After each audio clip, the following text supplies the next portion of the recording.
Sudah, Bu. Baik, saya mulai ya. Jadi kita bahas tentang distribusi frekuensi. Nah, mungkin sudah ada yang pernah tahu distribusi frekuensi ini. Waktu dulu di sekolah pasti sudah ada tentang distribusi frekuensi. Nah, kita ulang lagi ya, dan mungkin ada beberapa hal baru yang akan dipelajari hari ini. Distribusi frekuensi itu apa sih? Apa? Yang seperti apa distribusi frekuensi?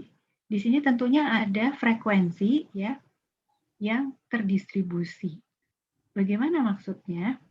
Nah, contohnya seperti yang di sebelah kanan ini. Ini adalah contoh distribusi frekuensi yang nantinya bisa diubah menjadi diagram-diagram seperti yang ada di sebelah kiri. Ya, bisa jadi batang, garis, ya, atau lingkaran seperti ini. Ini contoh dari distribusi frekuensi. Ada beberapa kelompok, ya, dan ada frekuensinya. Nah, sebagai contoh seperti ini. Ini adalah kelas intervalnya. Ya, variabel yang mau diukur itu adalah durasi iklan dalam detik. Ini adalah durasinya. Dan ini adalah banyaknya iklan. Ya, ini frekuensi. Ini adalah yang namanya frekuensi. Ya. Jadi kalau begitu yang dilihat ini durasinya itu yang masuk dalam durasi 21 sampai 30 detik itu ada berapa banyak iklan. Nah, itu dihitung ada 24 iklan. Yang durasinya 31 sampai 40 itu ada 54 iklan. Begitu ya.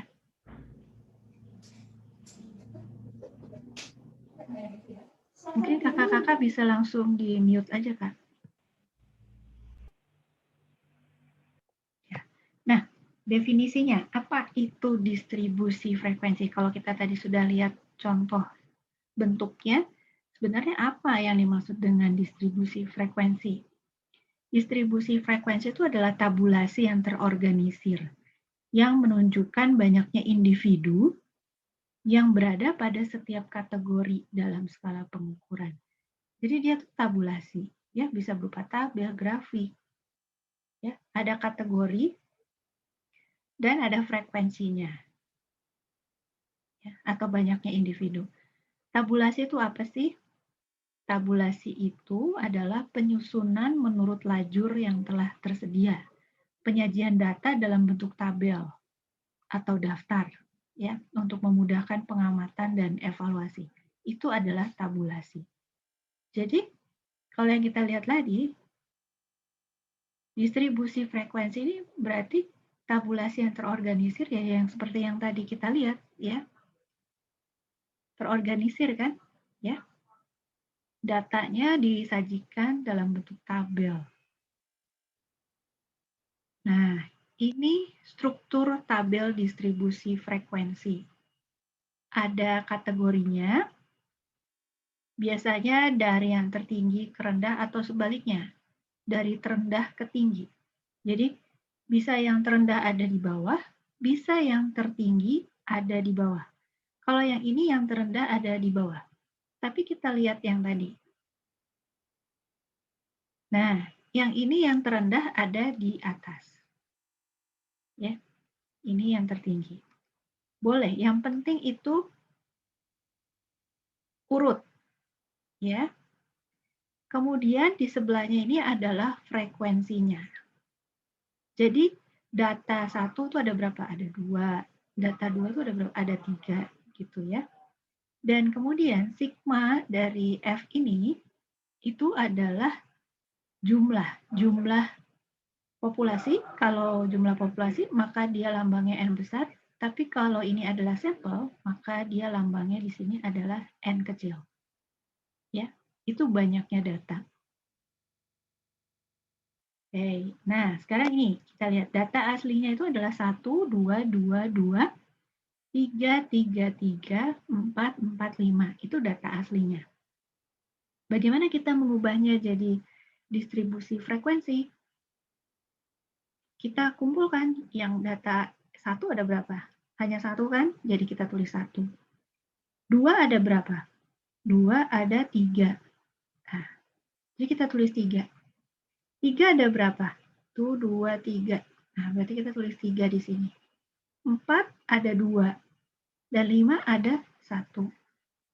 Ya. Jumlah data ini semua ada berapa? N-nya berapa? Kita lihat dari sini. 1, 2, 3, 4, 5, 6, 7, 8, 9, 10. Berarti N-nya adalah 10. Nah, sigma F sama dengan N, itu kita lihat nih. Ini dijumlahkan. 1 tambah 2 tambah 3 tambah 3 tambah 1. 10. Nah, ini adalah jumlah N-nya. Ya. Nah, sigma X-nya gimana? Sigma X-nya ya sigma frekuensi ini dikali ini. Dikali aja. Ya, itu adalah sigma dari X. Oke. Kita lanjut. Ranking persentil atau peringkat ya. Ini siapa yang bunyi nih? Oke. Dari skor ini, dari skor tertentu didefinisikan sebagai persentase individu dalam distribusi dengan skor pada atau di bawah nilai tertentu. Kalau sudah diidentifikasi peringkat persentilnya, maka kita sebut juga dengan persentil. Kita lihat ini contohnya. Ini adalah kumulatif frekuensi dan ini adalah persentilnya. Bagaimana cara membuatnya? Kita lihat seperti ini. Tadi ini adalah X-nya dan ini adalah frekuensinya. Ya, untuk kumulatif frekuensinya kita mulai dari bawah. Yang data 1 ini ada 2 kan frekuensinya, berarti di sini 0 tambah 2. Nah, kemudian data 2 frekuensinya 4. Kumulatif frekuensinya gimana? 2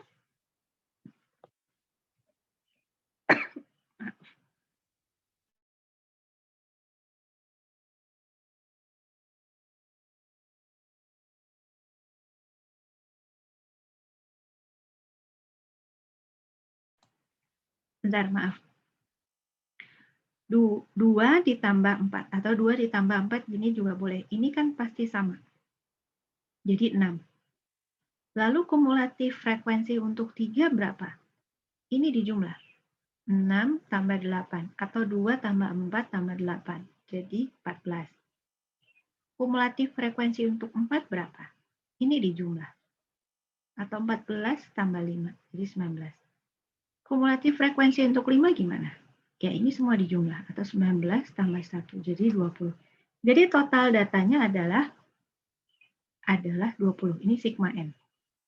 Kumulatif frekuensi yang di atas ini pasti jadi sigma N. Jadi N. Ya. Jadi N. Nah, kemudian persentilnya gimana? 2 dibagi 20 N-nya, ya kan? Ini 2 dibagi 20, N-nya 20 dikali 100%. Jadi 10%. Ya. 6 dibagi 20 kali 100. Kalau yang ini jadi 20 dibagi 20 kali 100. Gitu. Ya, jadi di atasnya pasti 100%. Oke. Sekarang proporsi dan persentase. Kalau proporsi itu adalah frekuensinya tadi dibagi N. Jadi kalau kita lihat yang ini, bagian yang ini di bagian itu adalah proporsinya. Ya. Kalau persentase, nah proporsi dikali persennya tadi. Ya. Itu yang ini. Jadi komplit. Ya. Yang ini adalah proporsinya, jadi 2 dibagi 20 untuk proporsi. Kalau dikasih kali tambah kali 100 ini, jadilah persen. Ya, atau persentil. Oke.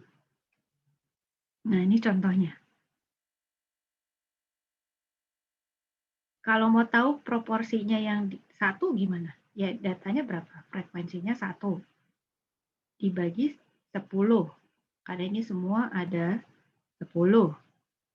Dikali 100% itu jadi persentil. Gitu ya. Oke. Sekarang kita coba cek ya. Dari distribusi frekuensi ini, ada berapa sebenarnya subjeknya? Coba dihitung. Ada berapa subjeknya?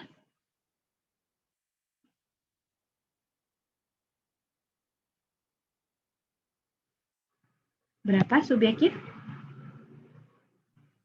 10. Betul, 10. Dapat dari mana? F-nya itu dijumlahkan, Bu. Betul. Ya. 2 tambah 4 tambah 1 tambah 3. Ya. Betul sekali. 10. Ya. Kita lihat yang berikutnya. Untuk distribusi frekuensi ini, ada 2 pernyataan. Benar apa salah? Pernyataan 1, lebih dari 50% individu itu nilainya di atas 3. Ini salah apa benar?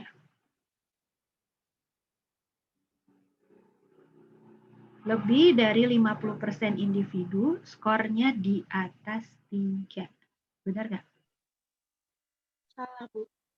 Salah? Harusnya berapa? Harusnya. Kan itu kan macam-macam kan, Bu? Macam-macam. Masa sih macam-macam? Macam-macam gimana maksudnya? Cuman ini sih, Bu, kayak main logika aja, Bu. Bingung jelasinnya. Maaf, Bu. Oke. Oke, boleh, boleh. Thank you, thank you. Yang lain mungkin ada yang mau mencoba? Benar, Bu. Benar, Bu. Benar? Kenapa benar? Soalnya ada 6 orang. Soalnya ada 6 orang. Terus 6 orang itu lebih Di atas. 50% nggak? Iya. Lebih 50%? Iya. Oke. Oke, nanti kita bahas ya. Yang pernyataan kedua, the proportion of scores ya. Jadi proporsi dari skor di yang kategori paling bawah itu adalah proporsi sama dengan 3. Benar nggak?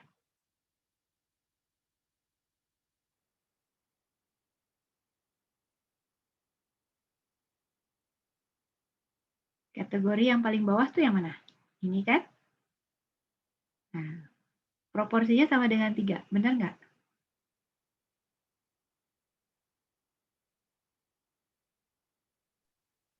Benar, Bu. Benar? Kenapa? Lihatnya dari mana?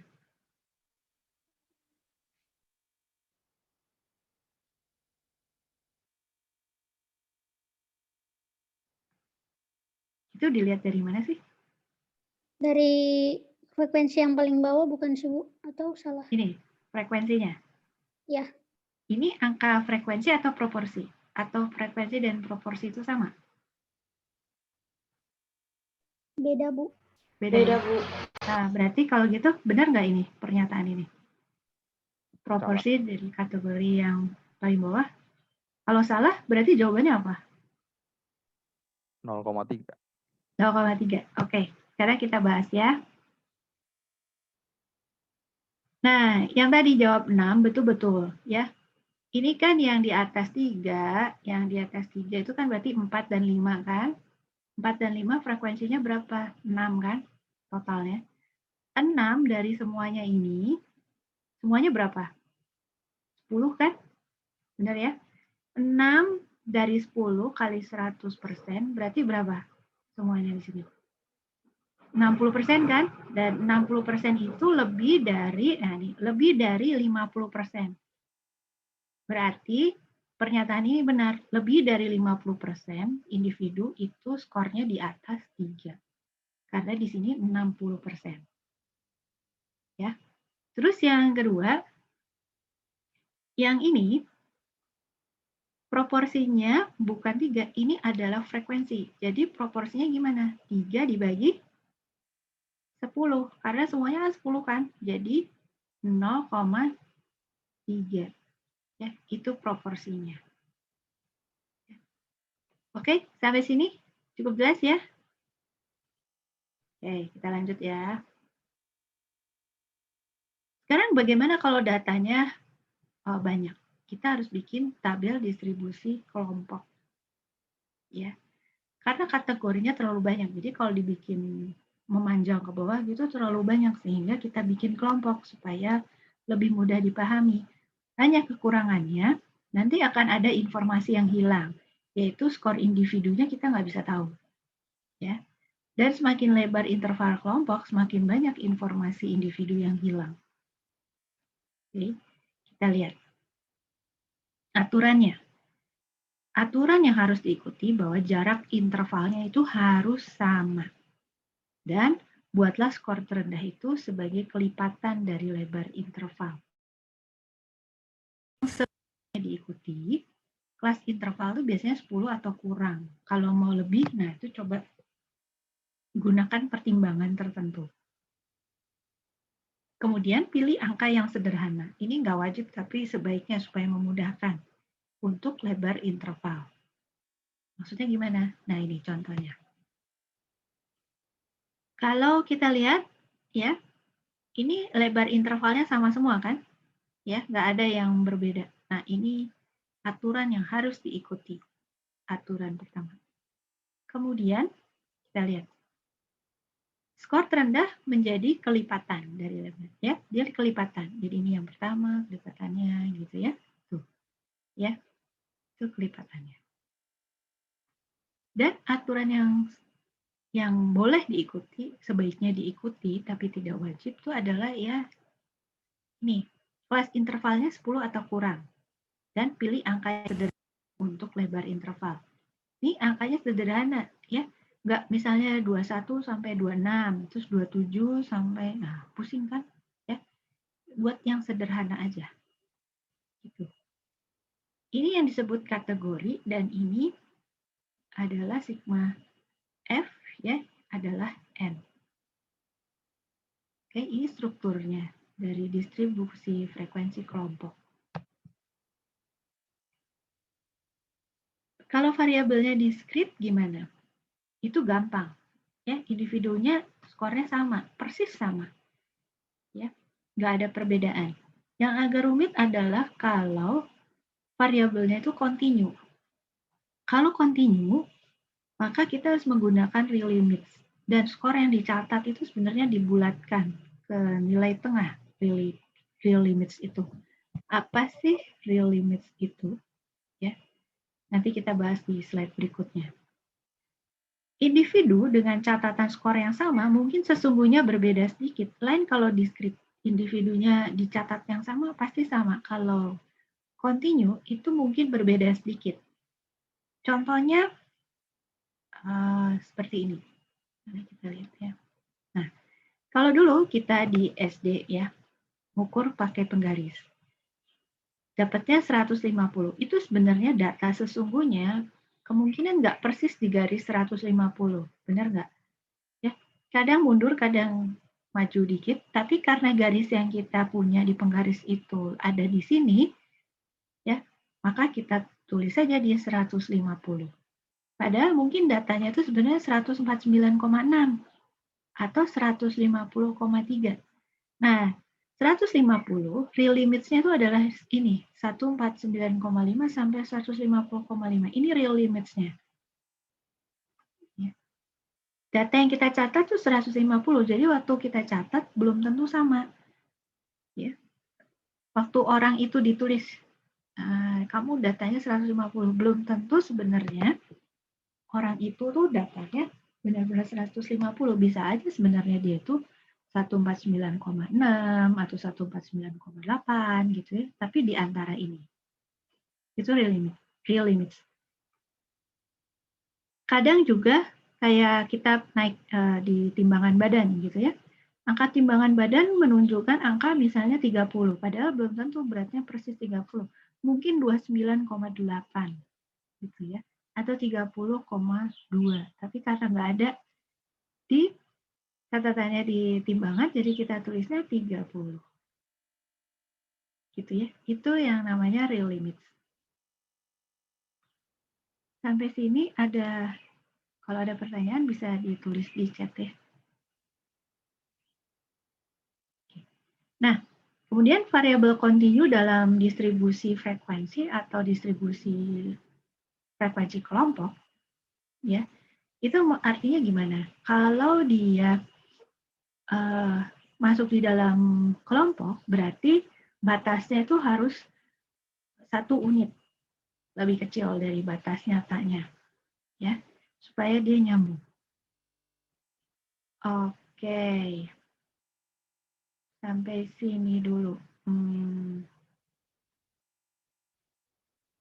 Kita cek dulu ya.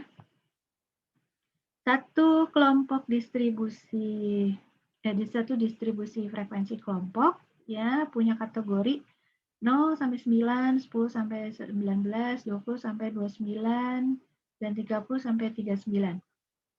Nah, rentang interval untuk 20 sampai 29 berapa? 9 poin, 9,5 poin, 10 poin, apa 10,5 poin? Yang mana? Yang mana? Ini lebar interval, kelas interval ini berapa? 9, 9,5, 10, apa 10,5?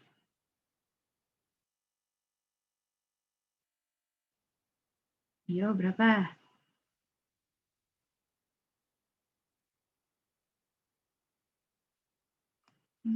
Berapa? Coba aja ntar dijawab. Nanti dijelasin lagi kok. Berapa ini? 9, 10. Oke, kita lihat ya jawabannya ya. Nah, jawabannya adalah 10 poin. Ya. Karena apa? Karena rentangnya itu sesungguhnya adalah 19,5 sampai 29,5. Ini adalah penjelasannya itu yang tadi. Nah, yang ini. Ya. Kalau dia distribusi frekuensi kelompok, ya, untuk variabel kontinu, ya, kita harus ingat bahwa batas nyatanya itu sedikit lebih kecil dan lebih besar gitu dari titiknya itu sesungguhnya. Jadi ada di sini. Jadi kalau dia 29 itu sebenarnya dia batasnya segini limitnya, real limitnya. Jadi titik 29 itu sebenarnya adalah 29,5 sampai 28,5. Ya. Nah, karena dia kelas intervalnya 20 sampai 29, berarti ini kan ada kurang setengah dan di sana tambah setengah. Begitu. Jadi 10 poin. Ya, ini penjelasannya. Oke. Nah, sekarang yang ini. Benar apa salah? Coba pernyataan pertama dulu.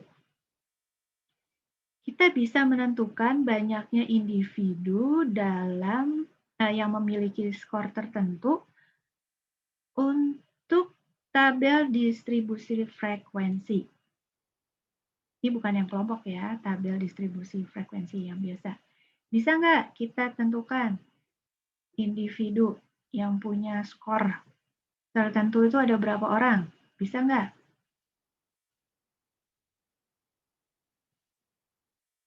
Yo, bisa nggak? Coba dijawab.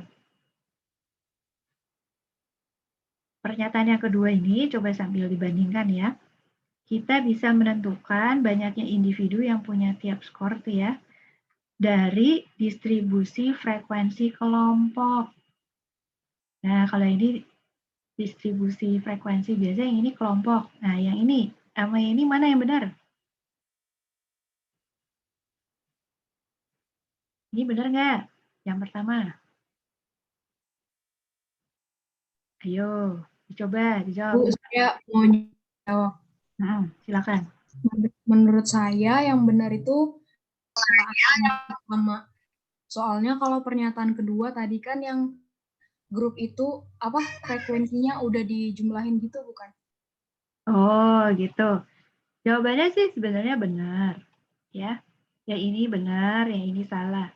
Ini benar. Nah, penjelasannya itu coba kita lihat ya di slide yang sebelumnya.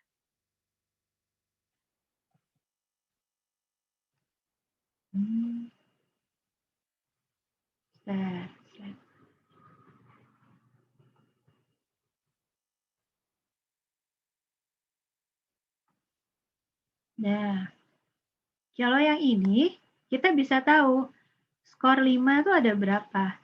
Ada 2 orang yang dapat skor 5. Nah, ini kita bisa tahu yang dapat skor 1 ada berapa? Ada 3. Kita bisa tahu. Tapi kalau yang ini yang dapat skor 22 ada berapa? Nggak tahu. Karena ini sudah ada di dalam kelompok, ya. Dapat skor 29 berapa? Nggak tahu. Pokoknya yang dapat di 21 sampai 30 itu ada 24. Persisnya 24 ini datang dari mana? Itu kita nggak tahu. Ya. Datang dari 25 kah, 26, kita nggak tahu. Nah, ini kelemahan dari distribusi frekuensi kelompok. Ya. Oke. Mudah-mudahan cukup jelas ya. Sampai di sini. Oke, baik, kita lanjutkan. Sekarang grafik distribusi frekuensi. Bagaimana cara menggambarkannya? Gambarkannya itu seperti yang dulu kita telah pelajari ya, ada sumbu X mendatar dan sumbu Y itu vertikal. Ya. Sumbu X itu horizontal gitu ya. Begini, sumbu Y itu yang vertikal. Ya. Berpotongannya di mana? Di angka 0. Dan tingginya harus kurang lebih 2/3 atau 3/4 dari panjangnya. Ya, itu prinsip-prinsip umum. Apa yang harus kita ketahui atau pikirkan dulu sebelum kita menggambar grafik data? Sebelumnya kita harus memikirkan apa tingkat pengukurannya. Apakah tingkat pengukurannya itu nominal, ordinal, interval, atau rasio? Apakah datanya diskrit atau kontinu? Apakah dia menggambarkan sampel atau populasi? Nah, jawaban-jawaban ini itu akan menentukan grafik seperti apa yang cocok. Ya. Kita mulai dulu dari histogram. Histogram itu membutuhkan skor numerik, jadi cocok untuk data interval atau rasio. Ya. Dan dia mewakili semua skor di sumbu X, termasuk yang frekuensinya itu 0. Ya. Nah, bagaimana contohnya seperti ini? Ini histogram. Ya, ingat ini ada real limits ya karena ini data interval rasio, ya, data kontinu, maka ini ada real limits. Jadi kalau di sini tulisannya 1, jadi dia nggak persis 1 di sini, tapi dia kurang dan lebih dari 1, begini. Lalu dia 2 di sini, digambar juga begitu, kurang dari 2 dan lebih dari 2. Jadi dia nempel, ya, kontinu, nempel, begini, ya. Frekuensinya ini di samping. Jadi data 1 frekuensinya 1, data 2 frekuensinya 2. Ya, karena kontinu tuh dia nempel begini. Kemudian kalau histogram untuk kelompok, nah maka yang di bawahnya tadi itu adalah kelas interval. Ya. Jadi lebarnya yang tadi itu ada real limits dari kelas interval. Jadi kayak gini. Kelas intervalnya adalah 30-31. Nah, jadi nggak persis di 30 dan 31, tapi agak turun dan agak naik gitu. Ya. Dan dia nyambung. 32 nggak persis di titik 32, tapi agak turun. Dan 33 juga nggak persis di 33, agak naik. Itu real limits-nya. Ya. Jadi nyambung semuanya. Frekuensinya seperti biasa, seperti tadi. Ini frekuensinya 2, 4, gitu ya. Nah, yang ini itu adalah lambang bahwa garis ini sebenarnya nyambung, panjang. Tapi dipotong di sini supaya sumbu ini tidak terlalu jauh ke sana. Karena kalau ini nyambung, semuanya ini kan 30 ya, nyambung semua. Nanti ininya garis vertikalnya ada di sebelah sini, ya, terlalu jauh. Jadi supaya memudahkan untuk visualisasi, ini dipotong saja karena tidak ada data di situ. Kemudian sumbu vertikalnya bisa agak maju. Ya. Nah, Ini yang untuk histogram kelompok. Sekarang bagaimana penggunaan grafik yang benar dan salah? Hati-hati ya, karena kalau rentangnya terlalu dekat atau terlalu jauh nanti interpretasinya berbeda. Kenapa? Karena diagramnya jadi jauh banget perbedaan visualnya. Contohnya seperti ini. Kiri dan kanan itu sebenarnya datanya sama. Ini datanya sama sebenarnya. Tapi secara visualisasi, ini jauh berbeda. Sehingga interpretasinya juga bisa berbeda. Ya. Apa perbedaannya? Ini kita lihat di sini. Di sini titiknya 42, 44, 46, 48, ya, 50. Sementara di sini titiknya dari mana? 20, 40, 60. Yang ini jadi terlihat sangat tajam peningkatannya, ya. Kalau yang ini terlihat landai, biasa-biasa aja, gitu ya. Nah, interpretasinya kan jadi jauh berbeda. Jadi kalau yang ini, oh ini peningkatannya tajam, drastis. Nah, yang ini enggak. Nah, padahal datanya sama aja. Oleh karena itu, ya, pemilihan rentang ini juga harus dipikirkan baik-baik karena nanti akan membuat visualisasi ya, yang jauh berbeda. Ya, harus dipikirkan baik-baik ini rentang ini. Ya. Oke. Sekarang kita bahas balok histogram. Balok histogram itu sama seperti tadi, hanya tiap frekuensinya itu digambarkan dengan satu balok, ya, satu balok. Itu satu kasus atau frekuensi, ya. Kita lihat seperti ini. Jadi sumbu X-nya tidak ada, tidak seperti tadi, ada tulisan sumbu X. Cukup dengan memberikan balok-balok seperti ini. Ini kita sudah tahu. Frekuensi 1 itu ada 1, frekuensi 2 itu ada 3, frekuensi 3 itu ada 3, frekuensi 4 itu ada 4, tuh 2, 3, 4. Ya, jadi jumlah balok ke atas ini menunjukkan jumlah frekuensinya. 5 ini berarti ada 2 frekuensinya dan 6 ada 1. Ini balok histogram.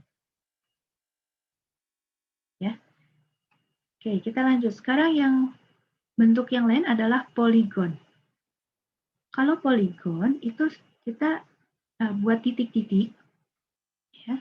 Lalu titiknya dihubungkan dengan garis dan ujung-ujung titiknya ditarik ke Y sama dengan 0. Maksudnya gimana? Nah, kayak gini. Jadi yang frekuensi 1 ada 1. Kita buat titik di sini. Kayak balon, ya. Lalu 2 frekuensinya ada 2. Frekuensi untuk 3 ada 4. Ya, jadi 4 titik. Begitu selanjutnya. Jadi kayak balon-balon, ya, balon helium yang bisa terbang tuh ya, balon yang melayang di udara. Supaya nggak melayang, kita tarik ke Y sama dengan 0. Set. Ini juga tarik ke Y sama dengan 0. Ya, jadi kayak diikat ke bawah gitu. Ini yang namanya poligon. Jadi nggak boleh kalau nggak ada ini melayang gitu. Ya.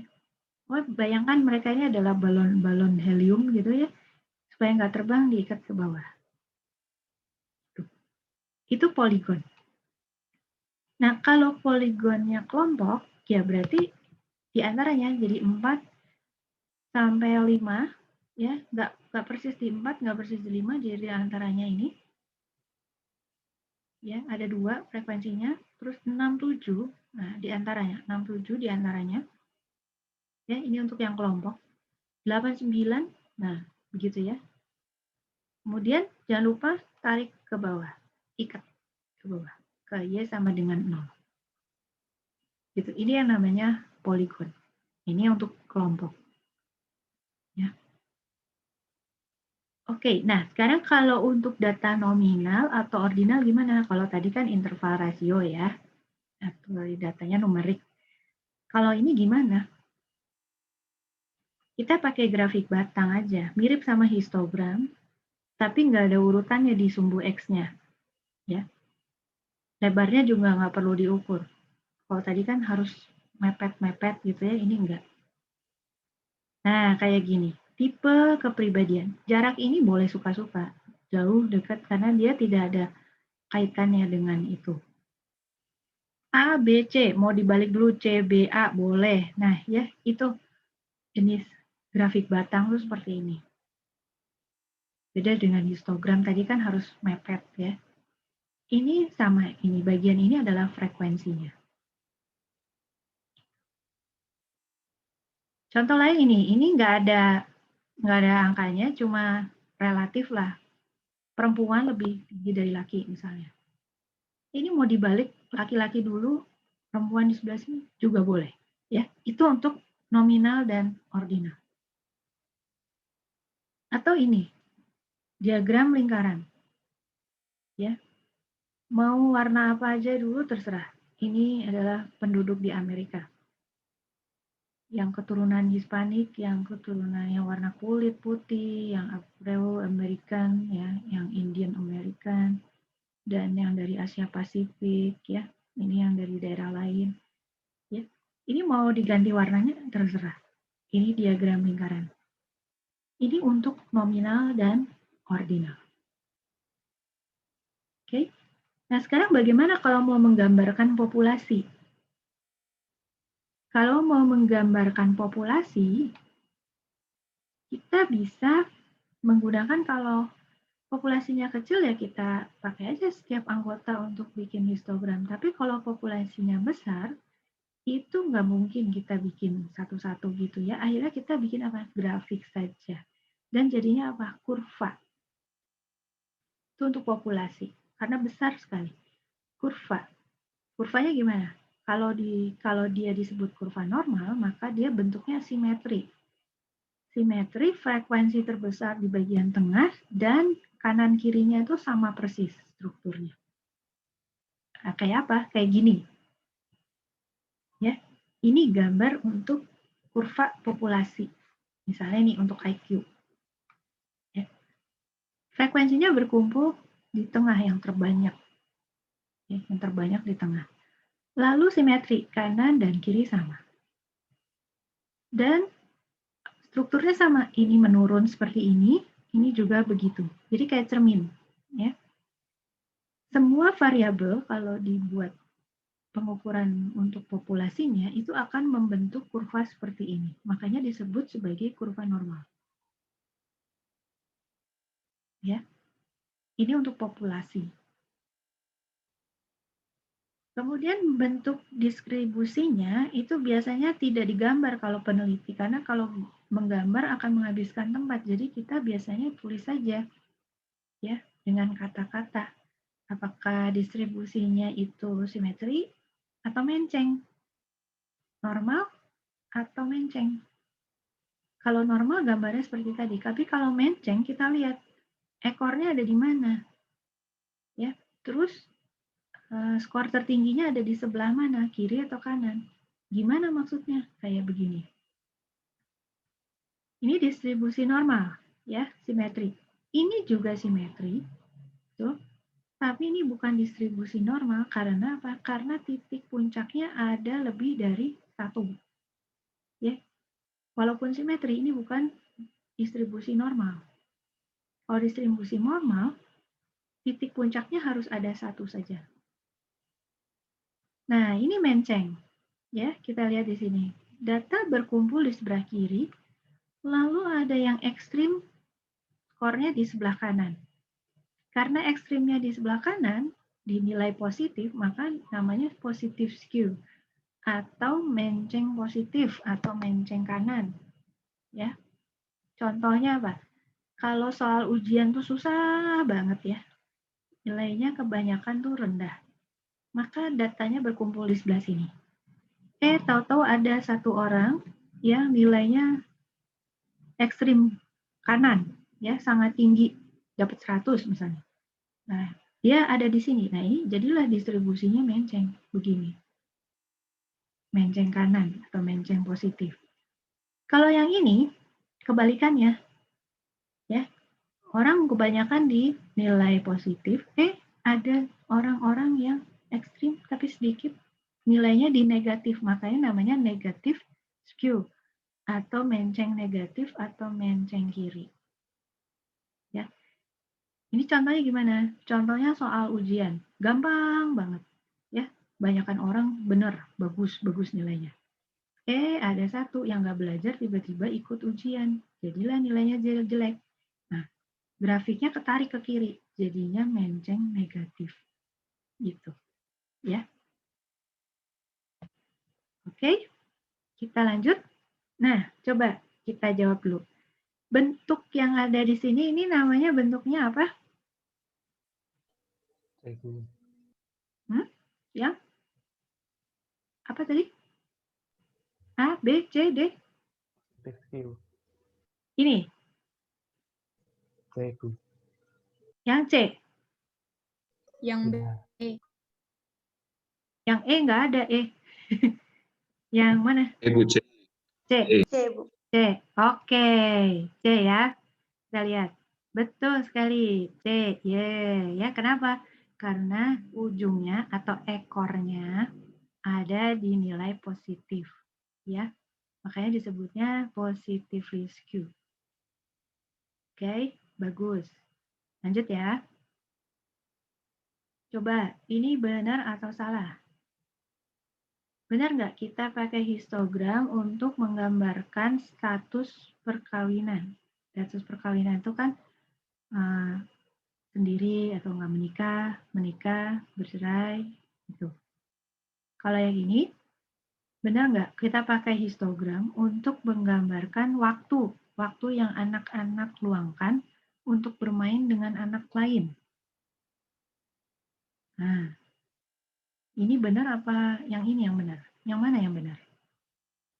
Atau dua-duanya benar? Histogram tadi cocoknya untuk yang mana? Data apa? Numerik? Yang atas salah, Bu. Yang bawah benar. Iya, kalau yang atas cocoknya pakai apa? Pakai diagram ini, diagram batang. Ya, betul. Diagram batang yang terpisah itu ya. Iya. Betul sekali ya. Kalau ini bagusnya pakai diagram batang atau bar graph. Kalau yang ini boleh pakai histogram ya, karena dia kan waktu itu bentuknya kontinu ya. Oke, bagus. Lanjut ya. Nah, sekarang bentuk yang terakhir, stem and leaf. Batang dan daun. Batang dan daun ini maksudnya gimana? Ini sebenarnya cara untuk menguak kurang A ini di sini. Datanya tuh diolah dengan cara yang sederhana. Jadi datanya dibagi dua. Contohnya, misalnya datanya 85. Ya, dibagi dua. Jadi batang itu angka 8, 5 itu angka daun. Kalau 205, ya, ini jadi batang, ini jadi daun. Maksudnya gimana? Kayak gini. Nah, 8, 6 ya, ini ya kita lihat dulu. Terus kita buat dulu urutan dari puluhan yang terkecil atau yang pokoknya angka depannya itu paling kecil. Paling kecil di sini 3 ya. Jadi kita buat 3. Terus ada 4. Terus ada 5 ya. Terus ada 6, 7, 8, ada 9. Ya, ini yang paling tinggi. Terus gimana? Ya gini aja. 8, 3. Berarti di sini 8, di sini 3. 6, 2. 6, di sini 2. Ya, tinggal dibuat gini. Datanya 71, berarti 7, terus di sini 1. Gitu ya. Dan seterusnya gitu. Coba 68. 68 berarti di sini 6, terus 8. Gitu ya. Coba yang terakhir. 76. Berarti 7, yang terakhir berapa? 6. Gitu ya. Gampang kan? Stem and leaf. Ya, sederhana banget. Dari sini kita bisa lihat yang 70-an ini paling banyak. Ya, 70-an ini paling banyak. Nah, ini gunanya stem and leaf ya, untuk melihat. Nanti bisa kelihatan distribusinya gini nggak? Normal apa menceng nih? Gitu kan. Dibayangkan aja kurva begitu. Ya. Oke. Ada pertanyaan?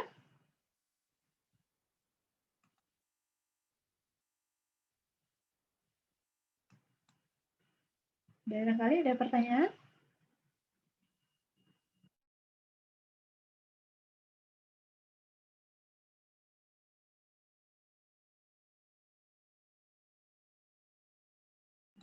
Belum ada pertanyaan? Oke, kalau belum ada pertanyaan, kita coba-coba soal ya. Kita coba. Nah, apa yang dimaksud dengan distribusi frekuensi? Coba, siapa yang mau jawab? Apa yang dimaksud dengan distribusi frekuensi? Saya, Bu. Silakan. Distribusi frekuensi adalah tabulasi yang terorganisir yang menunjukkan banyaknya individu yang berada pada setiap kategori dalam skala pengukuran. Wah, persis amat. Hebat. Kamu kelompok berapa? Kelompok 3. Kelompok 3. Oke, kakak-kakak tolong dicatat ya. Kelompok 3. Skornya 1 ya. Oke. Ya, persis amat jawabannya. Kalau pakai kata-kata sendiri malah mungkin bingung ya.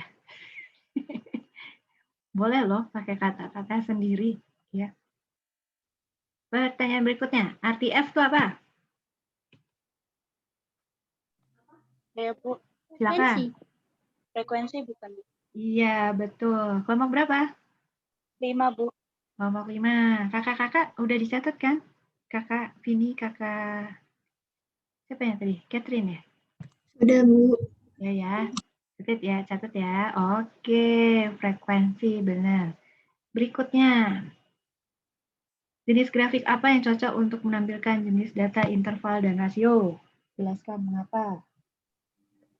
Diagram batas. Bukan. Ayo, siapa yang mau jawab? Histogram. Nah, siapa itu? Miranda, Bu. Kelompok 10. Kelompok 10. Kenapa, Miranda? Kenapa histogram? Karena diagram histogram itu dia tidak menunjukkan angka langsung gitu. Jadi kalau bisa kurang atau lebih. Ya, mirip-mirip gitu. Tapi persisnya gini, Miranda.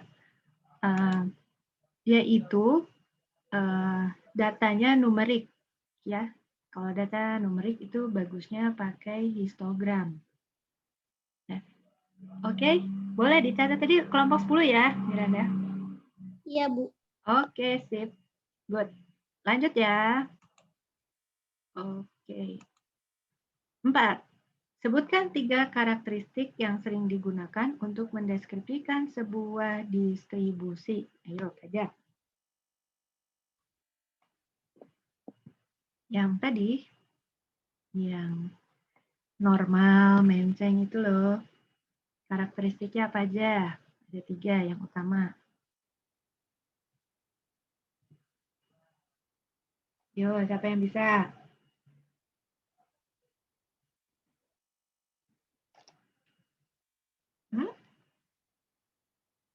Ada yang bisa? Saya mau mencoba menjawab. Silakan. Skewed distribution, positive skew, sama negative skew. Iya, itu namanya. Tapi yang ditanya karakteristiknya. Bisa nggak disebutin karakteristiknya?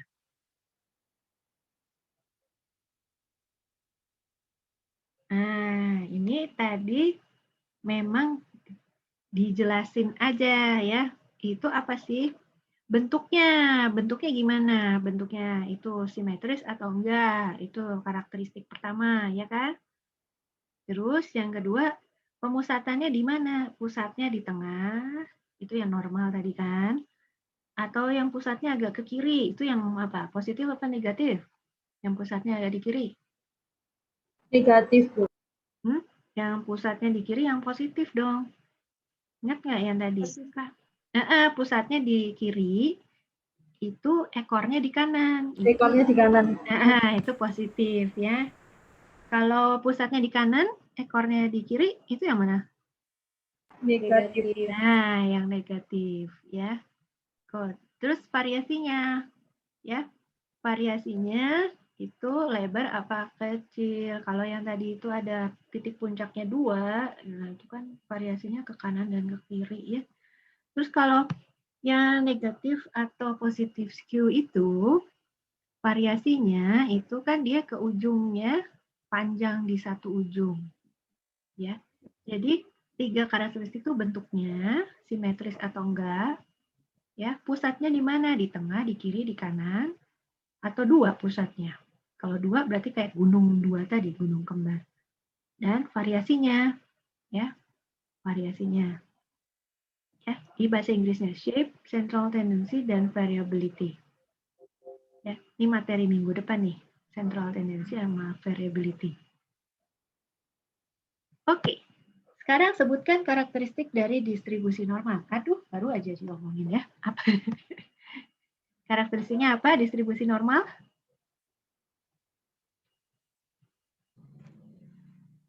Simetri. Iya, benar. Simetri. Kelompok berapa nih? 10, Bu. 10 ya. Sebenarnya ada 3 frekuensi simetri, tapi boleh ya dikasih skor ya. Simetri, terus frekuensi tertingginya ada di tengah, satu titik puncak ya. Terus frekuensinya menurun di sisi kiri dan kanan. Ini sebenarnya karakteristiknya ini aja kan. Kalau simetri aja ada loh yang bukan distribusi normal, kayak yang tadi puncaknya 2 itu kan ya. Itu simetri, tapi bukan distribusi normal. Ya. Jadi ingat-ingat 3. Ini sama kayak yang ini tadi, ya, 3 karakteristik ini. Ya, 3 kali simetri, frekuensinya tertinggi ada di tengah, dan yang kiri kanan itu menurun. Oke. Apa yang dimaksud dengan distribusi miring atau menceng? Tidak simetris. Coba menjawab, Bu. Ya. Distribusi dengan titik puncak di satu sisi dan ujung yang berbentuk ekor di sisi lain. Pintar. Ya, itu bisa kita logika dari pernyataan-pernyataan yang tadi ya. Ya. Satu di sini ya, ujung yang lain di sebelah sana. Oke. Sekarang yang ini, bentuk distribusi simetris adalah distribusi normal. Benar nggak? Salah, Bu. Salah, Bu. Salah. Ya, betul. Salah. Ini kelompok berapa ini tadi? Bentar, Bu. Saya cek. Kak Christine masih bisa nyatet nggak nih? Kelompok berapa ini tadi? Alia tadi kelompok berapa ya? Alia kelompok 4, Kak. Kelompok 4, oke.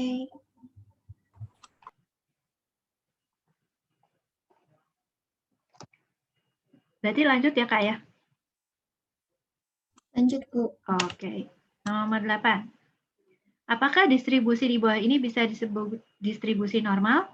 Bisa nggak? Tidak, Bu. Enggak, Bu. Nah, kenapa enggak? Karena punya itu 2 titik puncaknya 2. Karena titik puncaknya lebih dari 1. Oke, siapa aja tuh tadi yang benar? Ada berapa orang tuh tadi? Siapa aja tadi? Dari kelompok berapa? Kelompok 7. Saya kelompok 4, Bu. 4, 7. terus Kok 2, Bu? 2. Nah, catat ya, Kak. 2, 4, 7. Oke, lanjut ya. Sebutkan 2 bentuk distribusi tidak normal. Saya, Bu. Ya. Distribusi yang menceng ke kanan sama distribusi yang menceng ke kiri. Yang ke kanan itu yang positif, kemudian yang ke kiri itu Iya, benar. negatif. Oke, ya. Kelompok berapa? Kelompok 4. Oke. Catat ya, Kak. Lanjut ya. Nah, identifikasilah bentuk dari distribusi berikut ini. Yang A ini distribusi apa? B A apa? itu C apa? distribusi normal, B itu distribusi positif, dan C itu distribusi negatif. Iya, menceng ya, harus pakai menceng positif atau menceng, nanti kalau distribusi positif beda lagi artinya. Ini menceng positif, ini menceng negatif, benar. Oke, kelompok berapa? Kelompok 10, Bu. Oke, kelompok 10. Thank you. Ya. Apa yang dimaksud dengan kurtosis? Coba, ini belum dibahas. Coba Saya, Bu. searching. Silakan. Saya, Bu. Kurtosis apa? Bentuk kurva. Bentuk kurva maksudnya gimana? Gemuk atau kurus gitu, atau besar kecilnya. Ya, benar. Itu kurvanya gemuk atau kurus, ya. Jadi kalau gemuk, nanti ada bahasnya, gemuk itu berarti penyebarannya itu lebih besar. Kalau kurus, dia penyebarannya lebih kecil. Nah, ini contoh yang tadi. Jadi, kurtosis itu kayak gini. Ini yang gemuk, ya, penyebarannya lebih besar. Ini namanya platykurtosis. Kalau yang kurus tuh ini, leptokurtosis. Yang ini normal kurtosis. Ini distribusi normal. Ya. Kalau yang kurus tuh penyebarannya ya ke kanan dan ke kiri itu tidak sebesar yang ini, ya. Biasanya gini, misalnya kelas ujian ya, ujian. Hasil ujian itu ternyata variasinya sangat tinggi, ada yang jelek banget sama yang bagus banget. Nah, itu nanti dia akan membentuk platykurtosis. Tapi kalau rentang ujiannya itu kecil saja ya, antara yang skor paling bawah sama paling tingginya itu jaraknya dekat, maka dia akan membentuk leptokurtosis. Ini biasanya di kelas-kelas yang persaingannya ketat. Jadi yang dapat nilai rendah itu tidak jauh sebetulnya bedanya dari yang nilai tertinggi. Ya. Itu nama-nama jenis kurtosisnya. Oke.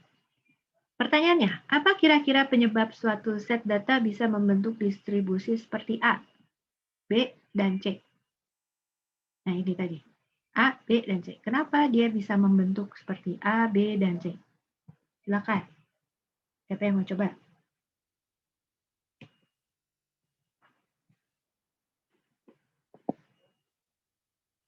Yuk. Kan baru aja dibahas. Ayo, siapa yang mau coba? Ada yang mau coba? Kenapa ini ya? Apa penyebabnya? Pertanyaannya, apa kira-kira penyebab ya dia membentuk distribusi A, B, dan C? Kenapa ya? Yuk, silakan siapa yang mau Kalau coba? A persaingannya nggak ketat kali, Bu. Itu kan sebenarnya contoh. Tapi apa intinya? Intinya apa? Datanya bersama semua. Yang mana? Kalau ada hampir. Mirip. Yang mirip A. tuh yang mana? Yang A? Yang A. A mirip. Enggak. Kalau A tuh nggak mirip A. Ini jauh loh bedanya. Di ujung sini sampai ujung ke sana. Jauh bedanya. Ini nggak mirip ini. Yo, monggo. Ada yang mau coba lagi nggak?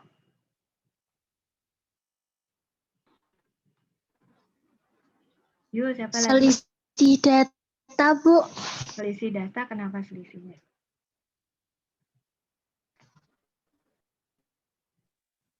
Karena kalau yang A itu kan apa namanya jarak data yang didapatnya itu berbeda-bedanya itu lebih banyak daripada yang B sama daripada yang C. Kalau yang B itu selisih datanya yang didapatkan tuh hampir sama, jadinya tuh cuma ada gimana? Ya selisih datanya sedikit, sedangkan yang banyak daripada yang A. Itu istilahnya adalah variasi. Jadi variasi skornya ini dari rentang yang rendah terus sampai yang tinggi itu variasinya itu besar. Ya. Kalau yang ini variasinya kecil kan? Ya, rentangnya kan kecil toh. Ya, variasinya kecil. Kalau yang ini itu variasinya tidak sebesar yang ini dan ini juga sedikit sekali ekstrim ya, hanya sedikit. Kalau ini kan lihat jarak ini. Ya. Dengan jarak ini sedikit sekali ya. Yang ekstrim tuh hanya sedikit dan kemudian makin banyak dan berkumpul di tengah banyak banget. Lalu makin sedikit-sedikit. Nah, yang ekstrim lagi tuh sedikit saja. Gitu ya. Kalau ini tidak, ini rentangnya terlalu jauh dan ini terbaginya itu tidak seperti ini. Ya. Tahu kelompok berapa? Halo, tadi yang jawab kelompok berapa? Kelompok 3. Kelompok 3. Oke, catat ya, Kak. Kelompok 3. Lanjut ya. Nah, distribusi kurtosis sama dengan distribusi normal, benar nggak? Salah, Bu. Salah, Bu. Harusnya apa? Kenapa salah?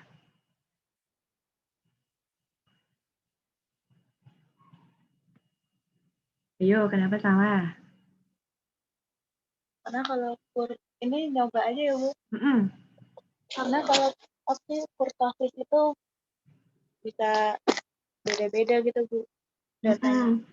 Benar, kurtosis itu kan cuman kurus gemuknya ya. Yang mana platykurtosis, leptokurtosis, atau normal kurtosis ya. Jadi distribusi kurtosis nggak sama distribusi normal. Ya. Kalau distribusi normal kurtosis, nah itu baru distribusi normal. Ya. Kamu kelompok berapa? 5, Bu. Oke, 5. Catat ya, Kak.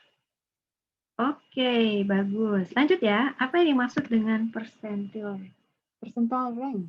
Ranking persentil. Apa sih ranking persentil itu? Saya mau mencoba menjawab, Bu. Persentil rank itu persentase individu pada distribusi dengan skor pada atas atau di bawah nilai tertentu. Ya, itu jadi dia ada di situ atau di bawahnya atau ya di bawah nilai tertentu. Oke, lanjut. Coba berikan informasi singkat mengenai frekuensi kumulatif dan presentasi kumulatif dari salah satu skor dari tabel berikut. Coba saya ambil skornya 10.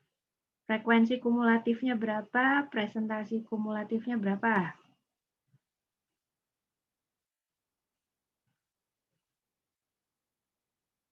Yuk, siapa mau coba?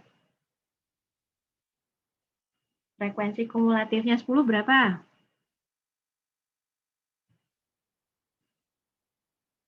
Berapa? Frekuensi kumulatifnya? 20. Betul, 20.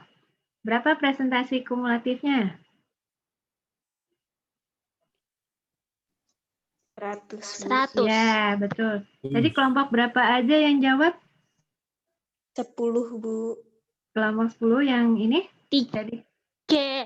Kelompok 3. Oke, yang jawab sini kelompok 10. Iya. Oke. Bu. Coba kita ganti. Coba angkanya kalau 8. Frekuensi kumulatifnya berapa? 13. Ya, betul. 13. Itu kelompok berapa aja tuh tadi yang jawab? 4. 1, Bu. 4, Bu. 1, 3. Oke. 1, 3, 4. Sama 9, Bu. Sama 9 Sama ya. 10 tadi, Bu. Sama 10 ya. Kak Kristin bingung tuh nyatetnya. Gimana tuh Kak Kristin nyatetnya? Masih on track nggak nih? Masih, Bu. Oke deh, lanjut ya. Coba diperhatiin tabel distribusi frekuensi ini. Ya. Coba perhatiin dulu baik-baik. Pertanyaan ada di slide berikutnya. Ya? Sekarang pertanyaannya ya.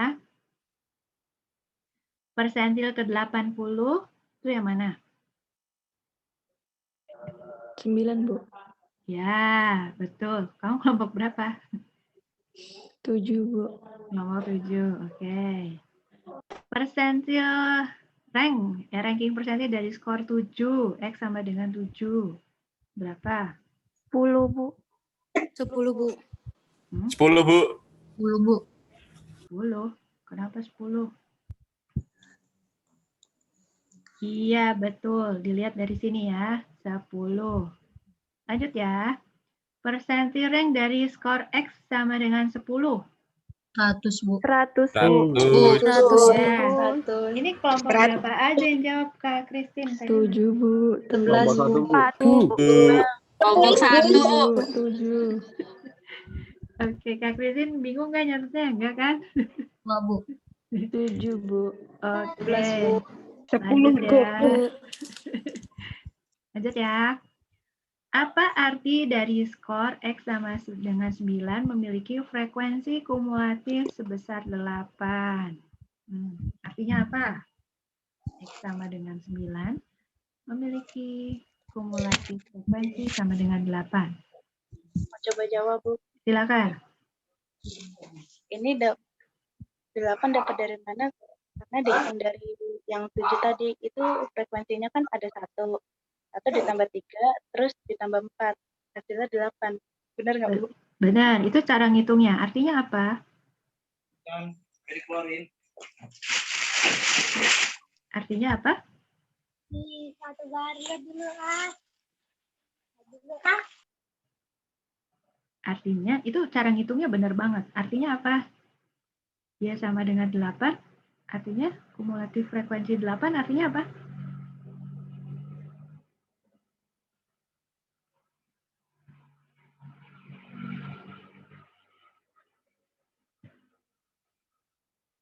Ya, siapa yang mau coba? Artinya apa?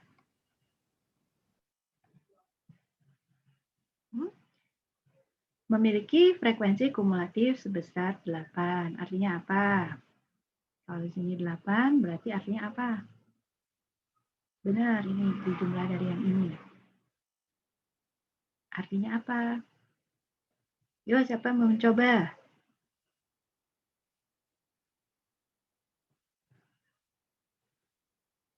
Yuk, siapa mau? Yuk, siapa yang mau coba? Nggak ada? Artinya apa? Artinya dapat dari 4 ditambah 4 ini bukan, Bu? Iya, benar. Cara menjawabnya benar. Cara dapatnya 8. Nih Kak Vini udah gatel nih pengen jawab. Benar, caranya dapatnya 8 itu dari 1 tambah 3 tambah 4. Nah, artinya apa? Saya mau coba, Bu. Silakan. Artinya itu jumlah semua frekuensi di bawah 9 itu 8. Di bawah 9 atau 9 ikut? 9 juga ikut, Bu. Iya, 9. 9. Iya, betul. Artinya jumlah frekuensi di angka 9 dan ke bawahnya itu 8. Ya. Oke. Itu ya. Itu yang artinya kumulatif. Berikutnya. Ini adalah tabel distribusi frekuensi nilai ulangan. Jika yang memperoleh nilai sama dengan 4 dan lebih rendah harus ikut remedial. Berapa yang harus ikut remedial? 9, Bu. 9 orang, Bu. Nah, dari mana itu? 9 orang, Bu. Iya. 4 tambah 2 tambah 2 tambah 1. Iya, ini ya. Itu kelompok berapa aja tadi yang jawab? Kelompok 6, Bu. 9, Bu. Kelompok 6, Bu. Kelompok 1, Bu. Kak Christine, kau bisa mencatat. Masih Bu. aman ya? Oke, sip. Nah, sekarang ini batang dan daun, stem and leaf. Skor tertingginya berapa? Skor yang paling tinggi? 7. 7, Bu. 7, Bu. Ya, itu adalah yang paling banyak adalah 70-an. Tapi skor tertingginya yang mana? 9. 9. Masa 9? 9, Bu. 98. Nah, 98. Kelompok 3. Oke, kemudian 98. Ingat kan? Iya. Stem and leaf itu kan 98. Ini kan jadi 93, 98, 94. Jadi angka tertingginya adalah 98. Ya. Ini adalah yang paling banyak grupnya, ya. Grup 70-an itu adalah yang paling banyak. Ya. Kalau ini adalah 98 itu angka skor tertinggi yang paling tinggi. Yang paling rendah berapa? Iseng-iseng coba. Yang paling rendah berapa? 51. 51. Ya, betul. 51. Ya, itu yang paling rendah 51 ya. Oke. Nah, ada yang mau ditanyain nggak? Aku cukup sih. Ya, cukup ya. Berarti kelompok berapa yang menang, Kak Christine? Kelompok 4. Kelompok Dan 4. kelompok 4 seri sama kelompok 3. Hore, kelompok 4 dan kelompok 3. Selamat, kita kasih tepuk tangan virtual. Hore. Selamat ya, kelompok 3 dan 4. Yeah. Oke, good. Nah, selanjutnya kita akan masuk ke breakout rooms. Ini kakak-kakak yang ada di sini siapa aja ya? Kak Christine, Kak Vini, terus siapa lagi ya? Kakak yang lain nggak ada lagi, kan? Unika koneksinya jelek, Bu. Oh, Yunika nggak ada ya. Terus Maria nggak ada ya, Maria sakit ya. Oke, gini. Kita bagi dalam 3 aja kalau gitu ya. 3 breakout rooms. Nah, kita bagi dalam 3 breakout rooms. Bentar.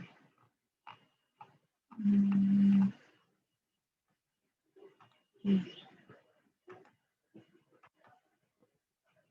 Nah, dibagi 3 berarti yang kelompok 1 sama saya, kelompok 2 sama Kak Christine, kelompok 3 sama Kak Vini. Nah, yang kelompoknya Kak Maria itu pindah ke Kak Vini. Nanti kelompoknya Kak Yunike itu boleh masuk di mana aja. Mau di room saya boleh, di roomnya Kak Vini boleh, di roomnya Kak Christine boleh. Ya, oke. Silakan masuk di ruang-ruang ini. Kak Christine tadi udah catat presensi juga kan? Sudah, Bu. Oke, ya. Silakan ya masuk di ruang 1 sama saya, 2 sama Kak siapa tadi? Vini ya? Lupa aku. 2 tuh sama Vini apa sama Christine tadi, Vin? Aku 3 kayaknya, Bu. Oh, Kak Vini 3 ya? Oke. Kak Vini gantiin Kak Maria. Nah, yang Kak Yunike boleh masuk di mana aja. Silakan. Boleh pilih, bebas. Iya. Nah, ini nanti ya yang dibahas itu bukan soal individual. Jadi, Kak Christine ada nggak, Kak Christine? Udah pindah ya? Vin, kamu udah pindah? Ada, Bu. Bentar. Kak Christine sama Kak Vini nanti bentar lihat di ini ya, di WA grup ya. Oke, Bu.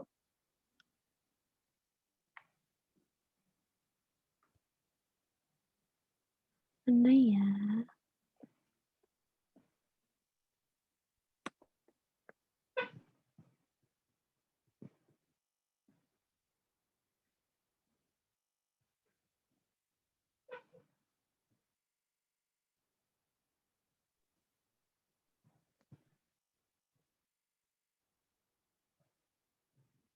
Bu, Ya. mohon maaf Bu, ini di laptop saya belum ada penjahatan buat ke breakout-nya Bu. Oh, mungkin pop-up blockernya itu.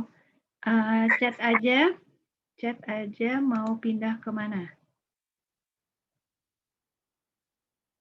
Nanti saya pindahin.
Ini Anggri sama Eka Risti mau kemana?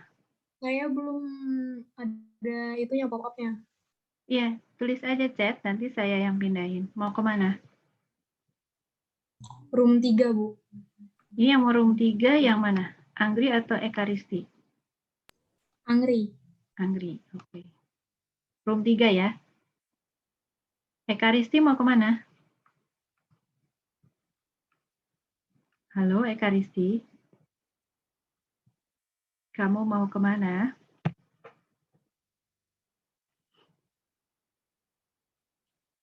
Halo Eka Risti, kamu mau kemana? Ini Lydia Alamanda, ini mau kemana?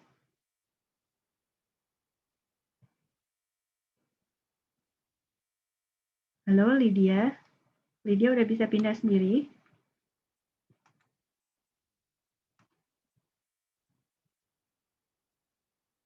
Eka Risti, kamu mau pindah kemana?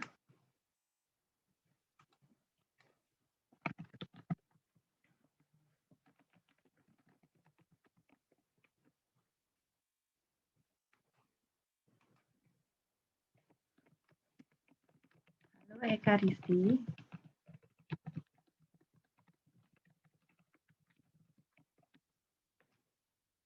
Halo, saya udah chat kamu ya.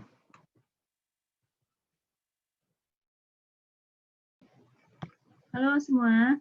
Nah, kita gabung di grup breakout room. Ada yang bukan dari grup ini? Gak apa-apa ya? Ada, Bu. Nggak apa-apa. Oke. Nah, di sini kita bisa bahas yang tadi. Mungkin tadi itu ada yang kurang jelas, ya. Boleh ditanyakan, ya. Kalau tidak ada yang mau ditanyakan dari yang tadi, kita lanjut aja bikin soal latihan individu, ya. Jadi barangkali ada yang mau ditanya dulu dari yang tadi, ada yang kurang jelas? Gimana?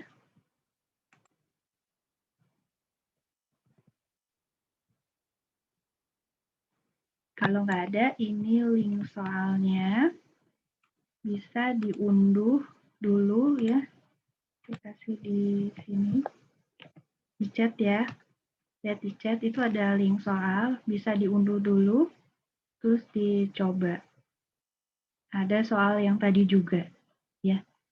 Kalau ada yang kurang jelas, bisa ditanya dulu.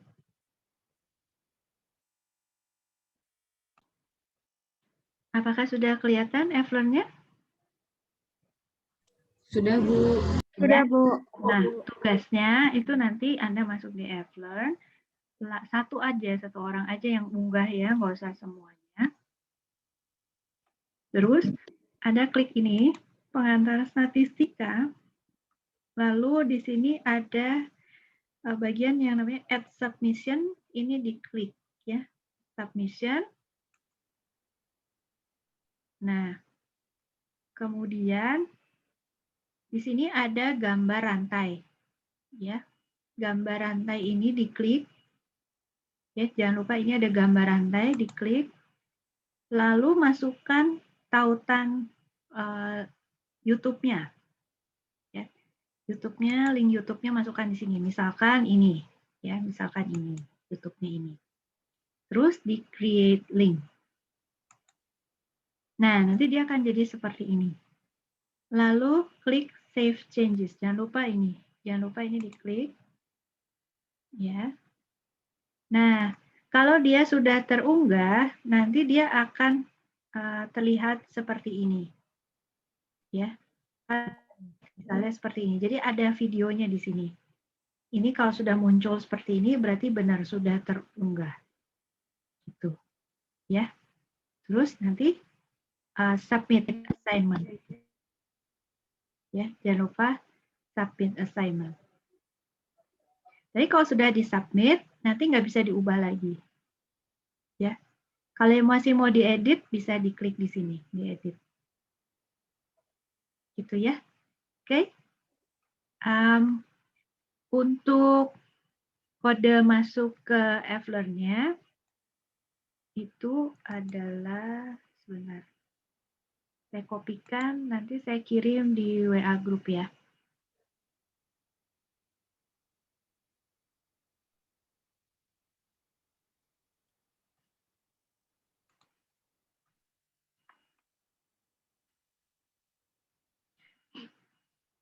Oke, benar.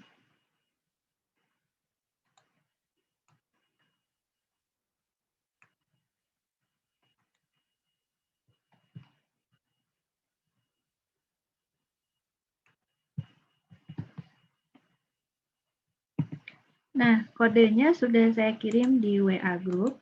Ini saya kopikan juga di chat.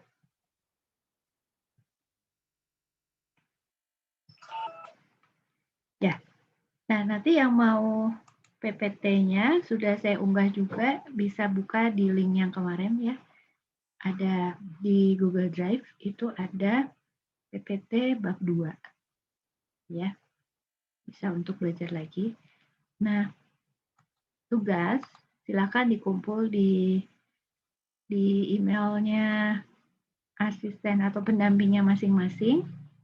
Ya, hari Selasa gimana? Supaya bisa dilihat dulu, dicek, supaya Rabu kita bisa pakai untuk bahas kalau ada yang keliru-keliru. Selasa siang gitu, jam 12 gitu gimana? Cocok? Cocok ya? Jam berapa, Bu? Jam 12 siang, oke? Cocok ya?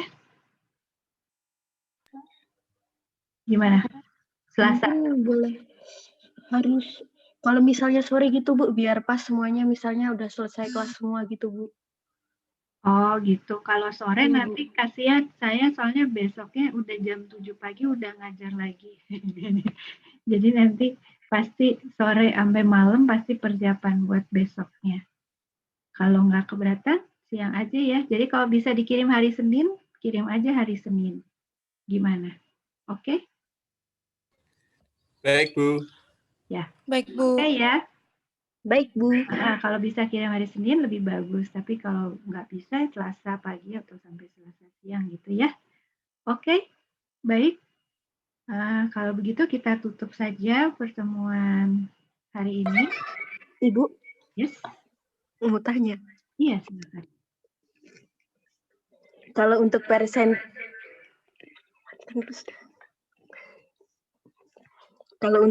persentil itu yang paling angka yang paling terendah itu bisa 0% kah, Bu, atau 10% yang paling rendah itu, Bu?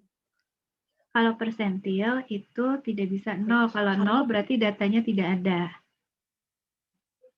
Dia kan pasti berdasarkan frekuensi kan.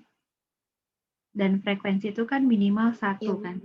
Nah, minimal frekuensi itu 1. Jadi 1 dibagi N-nya.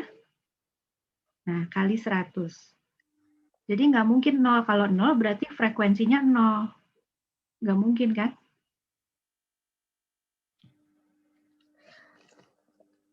Betul nggak? Nah, ini baru betul. Terima kasih, Bu. Oke, sama-sama. Baik. Ada lagi yang mau bertanya? Bu, Ya. saya tadi coba masukin kode Eflonnya. Terus dibilangnya itu incorrect enrollment key. Please try again gitu, Bu. Saya copy langsung dari yang Ibu kirim di grup. Kenapa begitu? Mungkin teman-teman yang lain bisa coba. Teman-teman yang lain mungkin bisa coba nggak? Kenapa begitu ya? Padahal aku juga Ini copy. juga aku coba, Bu. Kok bisa. Hah? Bisa? Cari di psikologi, jangan di search. Oh ya, cari di psikologi. Betul, statistik C ya. Statistik psikologi C nama kelasnya. Terima kasih, Bu. Ya. Oke, ada pertanyaan lagi? Ya, itu nama kelasnya udah saya kirim di chat ya. Baik, adakah pertanyaan lagi?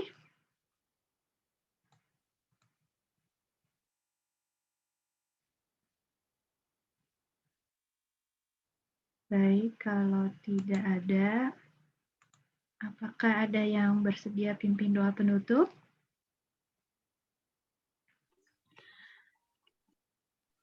Miranda sudah. Ya, oke, baik. Terima kasih. Silakan. Yuk, siapa tadi? Miranda. Ya, Miranda. Silakan, Miranda.